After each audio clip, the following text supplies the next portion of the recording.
woke up one Sunday morning, rolling over to gaze at my wife of 5 years.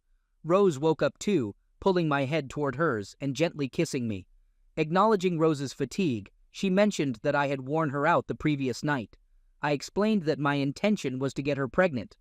Reassuringly, she wrapped her arms around me and conveyed that I would get her pregnant, asking me to be patient. We lay in bed, chatting as usual.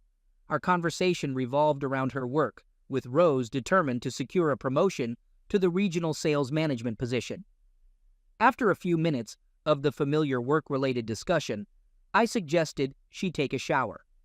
While Rose suggested that I shower, she agreed with the plan for me to run out and grab one of my specialty coffees. As I headed toward the door, I realized I had forgotten my car keys and turned back.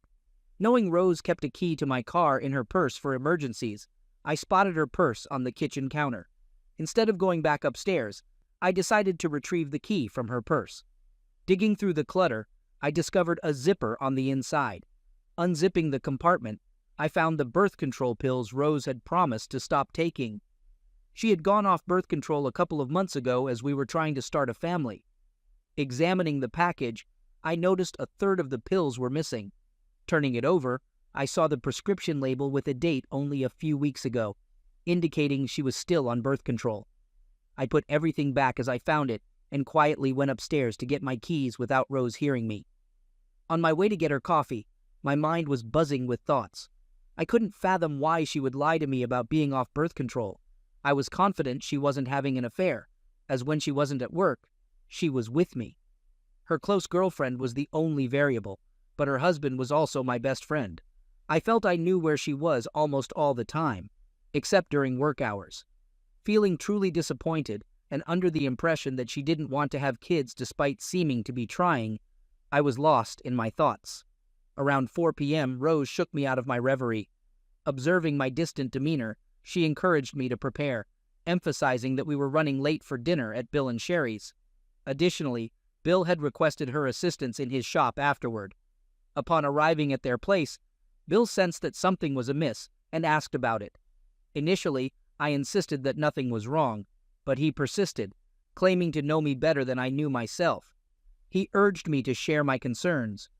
Reluctantly, I disclosed what I had discovered, that Rose had stopped taking the pill a couple of months ago. We explored potential reasons for her actions when Bill suggested the idea of hiring a private investigator. Bill suggested that I needed to understand the situation, emphasizing my emotional state and noting that only a few hours had passed. He assured me that Rose wasn't having an affair. When I questioned him to provide evidence, he suggested, "If you're so sure she isn't, what are you afraid of? Hire a PI. Once he confirms she's not involved with someone else, you can talk to her about kids and maybe better understand why she lied about taking the pill." On Monday morning, I enlisted the services of a private investigator, a professional our company utilizes for security matters and other concerns. After a conversation, the PI reassured me that it doesn't seem like Rose is having an affair. Based on the information, I informed him that I would conduct some checks, both during her work hours and off-duty. I also expressed the need to look into her medical records, as women can have unexpected issues. Despite periodic check-ins from the PI, I received no significant updates. Despite my attempts to conceal my emotions, I found myself unable to engage in closeness with Rose. Finally, on Saturday, Rose confronted me, demanding an explanation for my avoidance.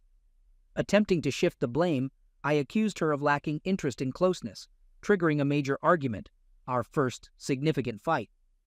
When I confided in Bill about it, he warned me that unless I changed my behavior quickly, Rose would suspect something was amiss. Taking Bill's advice to heart, I humbly sought forgiveness, attributing my actions to fear. Rose appeared puzzled, but now also concerned, making me wonder if she might be having an affair for the first time. As the days passed, I struggled to maintain my sanity. Bill played a crucial role in helping me stay focused and optimistic. In the middle of the third week, I began thinking about Rose's upcoming 25th birthday and wanted to plan something special. Taking inspiration from Bill's wife, Sherry, I decided on a half-50th birthday party, including a walking cane cut in half and other creative elements. During a Thursday morning meeting with the PI, which I expected to last no more than 30 minutes, we ended up talking for over 2 hours. After the PI departed, I sat in a daze until the phone rang. Knowing I had met with the PI, Bill called me and we arranged to meet. I needed a drink, a strong one, and by the time Bill joined me at the bar, I was on my third. Seeing my condition, Bill remarked, "This isn't good, is it?" The initial shock was wearing off, replaced by intense anger. As I slid the folder over for Bill to peruse, I briefed him on the condensed version of the PI's findings. Bill examined the pictures with times and dates, inquiring about the CD in the folder. I explained it was a video of Rose and her boss in a relationship process situation. The PI had advised me to watch the video, and more importantly, listen to the dialogue. Bill called his wife and instructed her to take Rose to the movies or the mall, under the guise of planning her birthday party. Sherry, enthusiastic about helping with a positive surprise for Rose, complied. Bill and I watched the CD, and it brought tears to my eyes. The PI was correct. I was genuinely surprised by Rose's motive for being with her boss. She was pursuing the promotion she had discussed for months. We sat in silence, simply asking if we wanted another drink. After a while, I confided in Bill, expressing that if Rose had come to me and confessed to falling in love with her boss, or needing more satisfaction than she was getting from me, I felt I could handle it. While I acknowledged I would be hurt and disappointed, the idea of witnessing my wife with her boss just to secure a promotion went beyond mere hurt. I conveyed that I was not only hurt, but also furious, and I made it clear that Rose would feel the full extent of my anger. Bill then remarked that observing Rose and her boss was like seeing her physically there, but emotionally absent. He noted that, regardless, she had prioritized her job over our marriage, and now she would have to live with that choice. Handing me my drink, Bill added that the girls would be home soon and asked if I knew what I was going to do. I responded, stating that I believed I knew what to do. Looking up at Bill, I continued by sharing that next Monday was Rose's birthday, and I was determined to give her a surprise birthday party she would never forget. Acknowledging the need to act fast, I mentioned that I would require Bill's help, and proposed involving Sherry if that was acceptable to him. Bill agreed, stating that Sherry and Rose were close, assuring me that Sherry wouldn't do anything to hurt Rose. He clarified that Sherry wouldn't be involved for that purpose. However, he noted that Sherry knew all the people to invite, and he emphasized the importance of my presence at the party to help execute his plan. Feigning more intoxication than I was, I successfully avoided Rose when the girls returned home. The next workday, I consulted with a computer-savvy colleague in the shipping department, detailing my requirements for pictures and a video, which he assured me he could easily create. I called Sherry and shared with her that I planned to use her idea, but wanted the party to be a surprise. I suggested having it on Sunday afternoon around 3 p.m. and asked for her assistance. Sherry enthusiastically agreed. I instructed her to contact all the people for the party and mentioned that she would need to get Rose out of the house on Sunday for a few hours. Just before we hung up, I told her I would inform Rose's parents. Next, I went over to Rose's work, asking her to lunch, which she told me she couldn't do as she was to be in a meeting. That was fine because the reason I went there was to invite her boss to her birthday party. I informed him about a surprise birthday party I was planning for her and expressed that it would be great if he could attend. I suggested bringing his wife, adding that it would be a fun gathering. I expressed my hope that he could come and requested that, if possible, he should park at the grade school. This way, when Rose's friend brought her home, she wouldn't see all the cars. I mentioned that a friend of mine would be escorting the guests from the school to my house and emphasized that it would be a fun event. I concluded by expressing my hope that he could make it. Next, after work, I went to Rose's parents' house, telling them my idea for the birthday party. Rose's mom gathered some pictures of Rose from childbirth up to our wedding. Later that night, I went to the computer guy's house. I showed him everything I had and gave him my idea of how I wanted the evening to go. He didn't say much, but after listening to me, he suggested a different way, which would have a more significant impact on everyone. I liked what he suggested, and after agreeing to his idea, he told me he would have it done and ready for me by Saturday. Wednesday, I went to a lawyer's office and initiated divorce proceedings with the reason being infidelity. Additionally, The attorney suggested pursuing legal action against her boss and the company they work for, expressing confidence in obtaining compensation from Rose's company. On Friday evening, I had Bill sitting across the table from me. I commented that when you think things can't get worse, they seem to find a way. Bill asked me in response what I meant. Well, Wednesday, when I went to see the attorney, I spent more time there than I thought I would. When I left the attorney's office, my mind was filled with my marriage problems, causing me to forget to go back to work and send off the bid for a job. The company lost out on the job, so today they suspended me for 30 days without pay. If it weren't for my boss, who knows that my marriage is going down the tubes, I would have been fired. My boss, though, wants me far away from Rose and this mess so I can get my head screwed back on. He gave me his timeshare that he has in Mexico to use, telling me that if I want to keep my job, I'll be in Mexico no later than Wednesday. Bill inquired if I was going. I replied affirmatively, expressing that I couldn't afford to lose this job. I suggested we proceed with discussing the details and potential scenarios. At Rose's surprise birthday party, I explained how the pictures were going to be displayed and also how I hoped the evening would go. Once I started the picture event, Bill was to ensure that Rose's boss didn't get away, as I wanted him to see the entire show. I also told Bill that the person playing the bartender would also be serving the divorce papers to Rose and papers to her boss. Arriving home, Rose was upset and demanded to know my whereabouts. I explained that I was with Bill. She dismissed it, saying it was no big deal. However, she disagreed, arguing that it was a big deal because she had come home early with great news, and I wasn't there. Rose accused me of excessive drinking and avoidance, stating that it seemed like I had a girlfriend. My face turned red, fueled by anger. Seeing my reaction, Rose appeared concerned. How could she accuse me of having a girlfriend while she pursued a job promotion by being involved with her boss? On the verge of losing my temper, Bill's voice echoed in my head, prompting me to apologize, deny having a girlfriend, and inquire about the good news. She shared with great excitement that she got the promotion, and starting next month, she would be the new regional sales manager. Rose expressed her joy by jumping up and down, then running into my arms and hugging me tightly. Surprising me again when I didn't think she could, with her arms still around me, hugging me tight, Rose conveyed, "Now we'll get that baby we want." Pushing her back to arm's length, I inquired about the meaning behind her words. Rose promptly nestled herself back into my chest and conveyed that our luck was changing, expressing a sense that things were going our way. She shared the news of her promotion and professed her love, confidently anticipating that I would be the one to make her pregnant. Following that, she looked up at me and sought confirmation about my desire for a baby.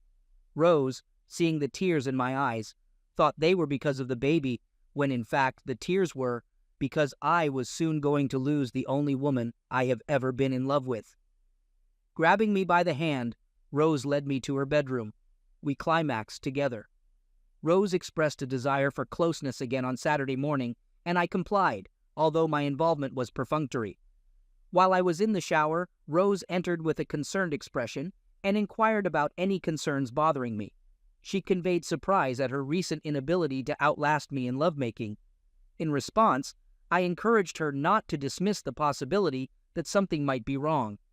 I pointed out my altered behavior over the past few weeks and the excessive consumption of drinks. Swiftly changing the subject, I admitted feeling responsible for our inability to conceive, suggesting a potential issue with my body. I proposed the idea of seeking medical advice, considering she had been off the pill for several months. Looking at her, I mentioned, maybe there is something wrong with my body, and I should see a doctor. After all, you have been off the pill for several months now, right? Rose took hold of me, and without directly addressing my question, proceeded to provide a significant pep talk, emphasizing that I was placing too much pressure on myself. She also said that now she has gotten her promotion at work, she too will be more relaxed. And even though she just can't explain it, she knows that I'll get her knocked up very soon. I thought to myself, I bet you could explain it if you wanted to. Saturday night, Rose wanted lovemaking again, but this time I did too. It would be the last time for us, so I gave her all I had. I think tough. She could tell that there was very little lovemaking on my part. It was just lovemaking. Sunday morning came, and I wasn't as nervous as I thought I would be. While Rose was taking a shower, I called Sherry, asking her if she had a plan to get Rose out of the house. Sherry assured me that she did, and told me she was proud of me for giving this party for Rose, as she knew Rose would always remember it. I nearly chuckled, thinking she'd remember this for quite some time. When she descended the stairs, I inquired about her plans for the day. "Why?" she asked. I explained Bill had called, needing my help with Sherry's honey-do list. Rose responded, "Great," as Sherry planned breakfast for the four of us, followed by helping her choose bedroom drapes. At 3:10, Sherry followed Rose into our house, everyone shouting surprise. Rose, greatly surprised, approached me with a big hug, thanking me as she had no clue about the birthday party. Scanning the guests, I heard Rose ask Sherry if she invited her boss. Sherry's negative response brought back that worried look on Rose's face. With my two key people in place, the party kicked off, with people laughing and mingling. I waited for almost 2 hours to ensure everyone had food, mostly lots of booze. With Bill's help, we gathered everyone in the living room, preparing for the show of the year. Addressing everyone, I expressed gratitude for their presence and suggested taking a look at the first half of Rose's 50th birthday before proceeding with the opening of cards and gifts. Smiling at Rose's parents, her cousin, and her boss with his wife, I gestured for everyone to be seated. Once everyone was settled, anticipation filled the room as they knew the theme of the party. Switching on the TV and my laptop, I announced, "Here we go." The first picture displayed Rose at 2 months, unclothed, lying on the bed. Whistles and jeers followed my comment, noting the nice spot on her. Rose blushed deeply as subsequent pictures slowly appeared on the screen. I joked or explained each picture, occasionally seeking input from her mom, resulting in teasing moments. From grade school to high school, I highlighted Rose's unwavering motivation. College pictures showcased her determination, including snagging me. Laughter echoed, and Rose enjoyed the show. Our wedding picture followed, with comments about my long hair. A picture of Rose's workplace appeared, then her desk, earned through promotion as the top salesperson. The next picture showed Rose's boss with his wife at our table during the Moss party. Rose sat next to her boss, another employee beside her, with me absent. Rose's smile faded, replaced by a worried look. Glancing at her boss, who also lost his smile, I suspected exchanged glances. I expressed hope that Rose's boss acknowledges her dedication, hard work, and aids her in securing the coveted regional sales manager position. As I finished, I looked directly at Rose, sensing fear, as she had revealed her promotion to me. I started the video, emphasizing Rose's hard work for the new position. "More pictures, everyone." The video displayed an empty bed with Rose telling her boss it was the last time. As per their agreement, the video transitioned to Rose on the bed with her boss between her legs. Simultaneously, her boss urged her to take certain actions if she desired the promotion. This led to gasps and some people leaving as the video swiftly changed to depict Rose on her hands and knees with her boss behind her, holding onto her hips, engaging in a specific relationship process position. During the transition, her boss expressed satisfaction, noting that with this performance, she would be promoted to the vice president status. The video had played for about 15 seconds, with an additional 15 seconds left, showcasing 2 more positions. But chaos erupted. Rose, in a frenzy, screamed for me to turn it off, tearfully apologizing. Her boss attempted a swift exit, but my friend Bill instructed him to stay put. A punch to the jaw from Bill left her boss seated when he tried to push past. My ally shouted the boss's name, and when the foolish person responded, he was served legal papers, tossed into his lap. Sherry, attempting to console Rose, missed the boss's wife approaching. Seizing Sherry by the hair, she shoved her, causing Sherry to fall onto the couch where they were seated. As Sherry fell, she pulled on Rose's arm, turning her to face the boss's wife. While insulting my wife, the boss's wife landed a right hook on Rose's cheekbone. Rose was propelled backward, landing on her side. Sherry leaped up, yelling as she grabbed the boss's wife. Bill swiftly approached the women, and when Sherry was shoved again, Bill caught her before she hit the floor. I hurried over to intervene, but with Rose on the ground and Bill holding Sherry, I thought the worst was over. The boss lady turned, looking at Rose and hurling insults. Rose, now on her hands and knees, reached over to place her hand on the ottoman, slowly lifting her knee and attempting to stand. Rose tried to stand, but her head was still spinning from the punch. This left her back toward the boss lady with her legs about a foot apart. I reached Rose to help her up and ensure she didn't get hit again. Turning my head to check the boss lady's location, I saw her take a full step toward my wife. Then, like an NFL punter, she kicked Rose squarely between her legs. Just as I put my hand on Rose's arm, I felt the impact rock her entire body. If the boss lady were punting a football, it would have easily gone 40 yards. Rose's body went 2 feet up and 3 feet forward. Rose let out a scream louder than I had ever heard. Landing on top of the ottoman and bouncing off, she fell onto her side. Rose screamed from the moment she was kicked until she finally landed on the carpet. Once on the carpet, Rose's knees came up to her chest, hands between her legs, crying harder than I had ever heard anyone cry. Bill seized the boss lady by the back of the neck, pulling her out of the house and directing her and her husband to leave. As Bill forced her out, the boss lady shouted that a particular circumstance wouldn't lead to a promotion now. Sherry hurried over, kneeling down to assist Rose and shouting at me to step back. Disregarding Sherry, I approached Rose's side, reassuring her that I had not intended for anyone to damage her. Rose was in so much pain that I know she didn't hear me. Then, looking down, I saw blood seeping into her cotton pants. I grabbed Sherry to get her attention. Pointing to the blood, Sherry quickly told me to call ambulance. I didn't ride with Rose in the ambulance, but instead took my car. I hadn't planned on this physical assault, nor had I wanted Rose physically hurt. I wasn't sure what I was going to do at this time. Bill, Sherry, and I were in the waiting room when the emergency doctor came to talk to us. He informed me that Rose was going in for surgery as soon as the specialist got there. He asked me what happened, and I told him that she was kicked in the groin by another woman. After a few more questions, he asked me if I wanted to see her, which I said no. A few hours later, the operating doctor approached me to provide an update. They mentioned having never seen an injury like this, explaining that the impact had struck her at the base of her love button area, causing the tissue to explode in 3 directions due to the force. The doctor stated that they had repaired everything, but expressed concern about her love button. They conveyed that if it didn't repair itself, it could have an impact on her lovemaking Yuli. I inquired about the details. The doctor explained that the love button area plays a role in stimulating women during lovemaking, contributing to enjoyment and aiding in achieving pleasure peaks. They expressed concern that if the area didn't heal properly, it could make it challenging, if not impossible, for her to experience pleasure peak. The doctor mentioned she would be in recovery for a couple of hours, and then I could visit her. Leaving the hospital a few minutes later, Bill stayed with Sherry there. We stopped for a meal, conversed for a while, and then I went home. On Monday morning around 10 a.m., Sherry called me, asking when I would be visiting Rose. I wasn't sure, possibly tomorrow. Sherry pressed me, and I decided to hang up and turn off my phone.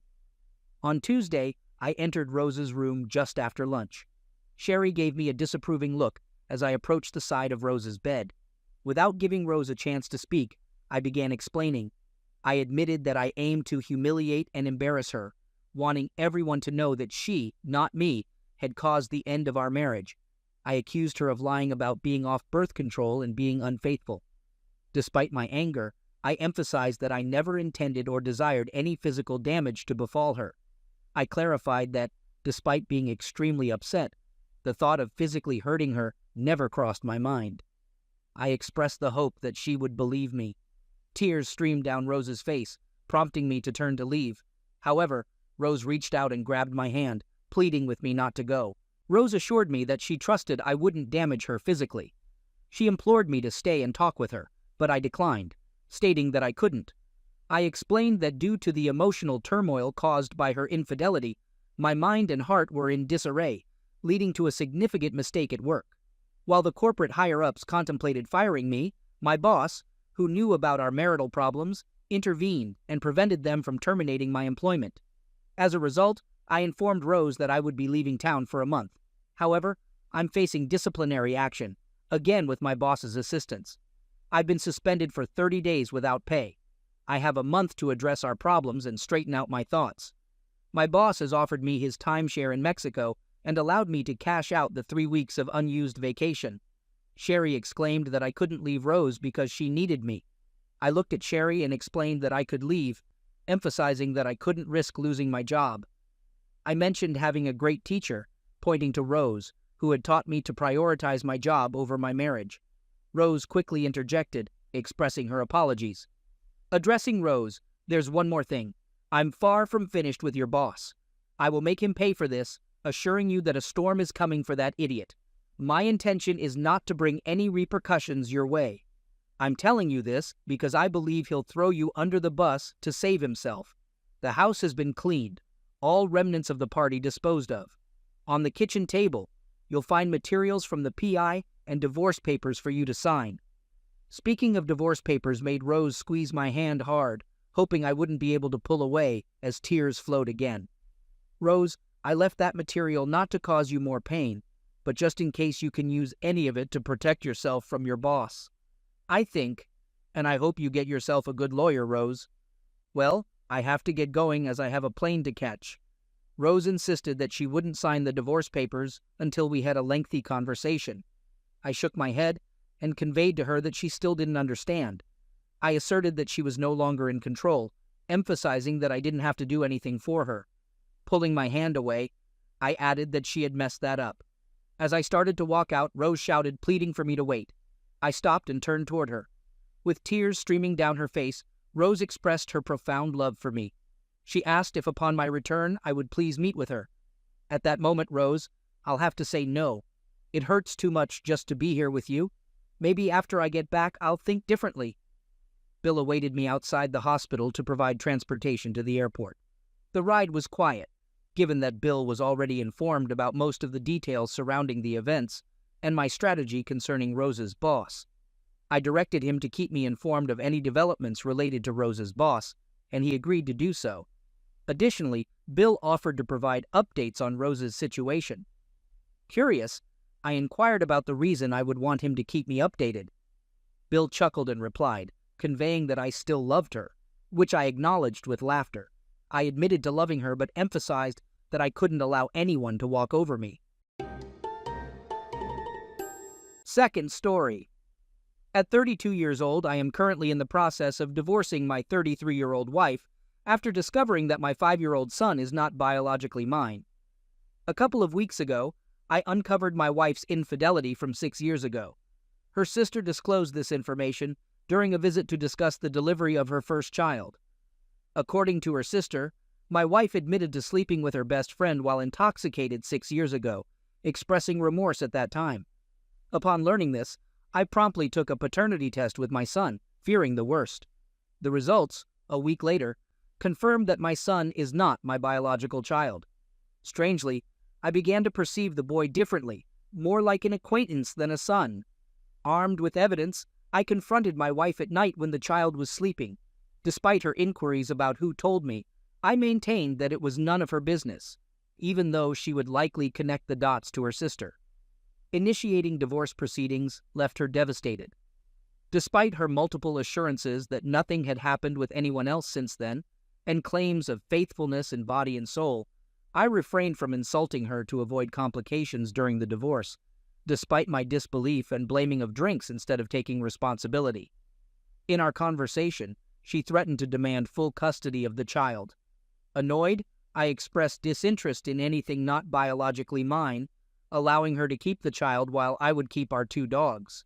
She attempted to convince me to co-parent, asserting that I am the child's father. In anger, I exploded, yelling at her to go and take her child with her, referring to him as a fool. A week has passed since the incident. I am at home, which is in my name as a gift from my parents. She went to her parents' house with the child and has not contacted me since. My parents support my decision, and my dad believes I did the right thing by not raising someone not of my blood. While currently seeing a therapist 3 times a week, who assures me that leaving behind what causes me pain is the first step, emotional turmoil persists. Writing here for distraction was suggested by my younger brother. My sister-in-law disclosed everything out of guilt, seeing me happy with my son while knowing he might not be mine. The revelation occurred during a moment of weakness when we visited her, causing her to break down with guilt. I harbor tremendous hatred for my wife and conflicting feelings of pain and resentment towards the child. Despite this, I am determined to move forward. I hope the divorce proceeds smoothly since we have separate finances and properties. If she seeks child support, I have proof of the child's paternity, which, according to my lawyer, should suffice in any legal process. My therapist advises against seeing either the child or my wife, emphasizing the importance of focusing on my well-being first. The child is no longer my responsibility, and accepting this reality is crucial for my emotional recovery. Update. Not much of significance has occurred, but here's a brief summary about 3 days after my post. My ex visited my house and requested entry. I went out to meet her at the door, stating firmly that she wouldn't set foot in my house while I'm present. If she had anything to say, it should be at the door. She practically begged me to take her son back, acknowledging that cutting off all contact was my prerogative. She expressed that she deserved it, but raising a child alone would jeopardize her dream of becoming a notary. Working in public records, she's 2 years away from pursuing a vacancy in the judiciary to achieve her notary goal. I tried to explain calmly that my therapist recommended cutting off all contact with both of them, asking her to leave before I lose my composure. Despite my love for the child, I won't direct my anger at an innocent, especially one born out of her actions.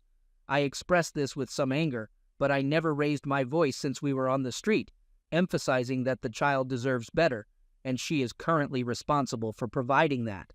Afterward, we talked a bit more. She resisted the urge to cry or make a scene, considering we were on the street, and she values others' opinions. The last thing she asked was to at least let her see the dogs. I declined, believing it's best for them to get used to her absence. Seeing her after so much time would only make them euphoric. After that, she nodded and left. 2 days later, she called me upon receiving the divorce papers. My mistake was answering, and after about 30 minutes of yelling, I directed her to contact my civil lawyer for any questions. I then silenced her number. She hasn't come to my house or tried to call again. On the same day, I contacted a friend for my master's degree and suggested going out. She accepted, and we've been going out since then. Finally, last Friday, I proposed being an exclusive couple, which she accepted. She has stayed overnight at my house for a few days, already familiar with and adoring my dogs. I appreciate this, since I couldn't start something with someone who doesn't accept my pets. We are currently taking things easy. She understands the drama I am having with my ex and the child, respecting my decision. She asked if I will ever have contact with the child again. I told her maybe when he is of age to understand my decisions, but I don't expect it to interfere with my life in the future. She nodded, glad that I prioritized myself during this process. Maybe this took a little longer than I expected, but this is the summary of what happened these days, and update. Well, to put it plainly, I'm now officially divorced. In my country, there's a streamlined divorce process known as a quick divorce, applicable when there are no shared assets, joint finances, or children involved. This type of divorce takes place at the municipal level, bypassing the judicial proceedings that typically include reconciliation, asset distribution, and more. As you might have guessed, the sole complication was our shared son. The matter of the paternity test arose, confirming that the child isn't mine, and my name was successfully removed from his birth certificate, leaving him with both of his mother's last names.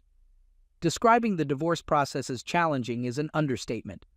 My ex-wife attempted multiple times to exploit our child's mental state to lure me back, but recollecting everything that transpired helped me stay focused. Gratitude is due to my current partner, who consistently supported me. While I understand it's not my fault, hearing it from her also played a role in helping me. After numerous discussions involving our lawyers, I proposed covering half of a nanny's salary for her son while she gets her life back on track. Fortunately, she agreed to cover the remaining expenses entirely on her own. I made it clear that I wouldn't be taking care of her son, and she agreed. Being devoted to her work, adapting to single motherhood seems to have been a significant shock for her. Out of curiosity, I asked if she spoke with the child's father. She tried, and he even lived with them for 2 weeks at her parents' house, but they simply had nothing in common, leading to conflicts. She had to intervene to prevent them from shouting at each other, and after a couple of weeks, he left her home. While somewhat sad, she is a woman with a good job and figure.